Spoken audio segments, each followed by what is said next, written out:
唔通我嗰度淨係得呢兩條啫咩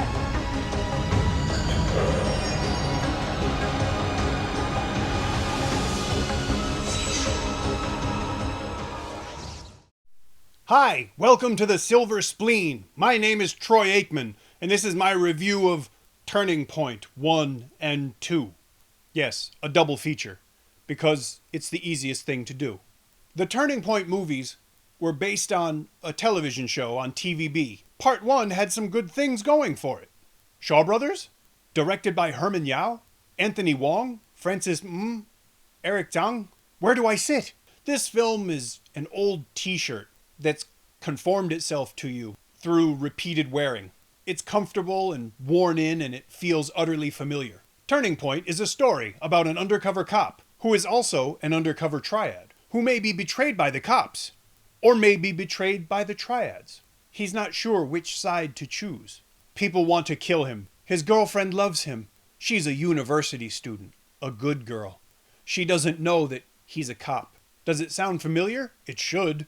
And that is where Turning Point Part 1 manages to pleasantly surprise. The supporting cast does its job remarkably well here. The characters have some depth and quite a lot of believability. Anthony Wong puts in a restrained effort that's unfortunately eclipsed at times by his wardrobe and makeup. As the film progresses, he begins wearing more and more women's clothing and makeup. It goes completely unexplained, but it becomes hard to take him seriously after a while when he's wearing a dress and has lip gloss. The story is predictable and the ending is China-friendly, and the film doesn't offer any real surprises. But I would still recommend it because it's not a bad film at all. It's quite enjoyable, it's quite entertaining, and it's a lot of fun.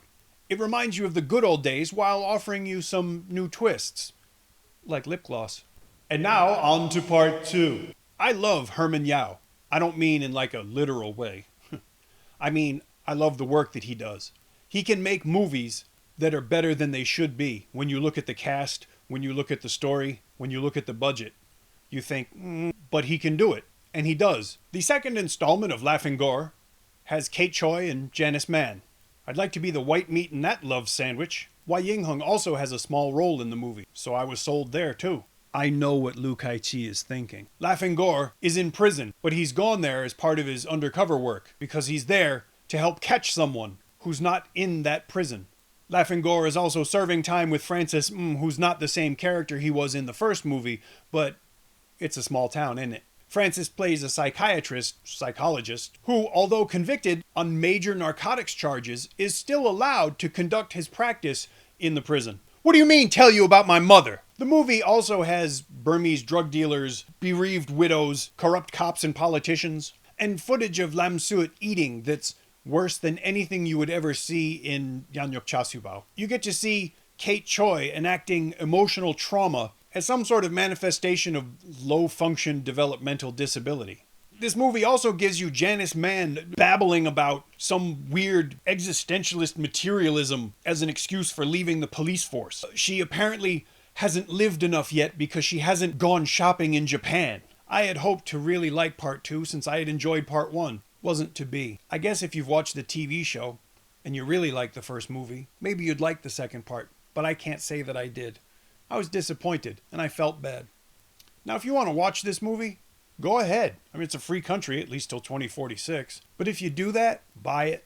In the description, there are links. Buy this movie. Don't steal it. If you enjoy my review, please leave me a comment. If you didn't enjoy the review, please leave me a comment. If you enjoy my reviews in general, I would very much appreciate a subscription.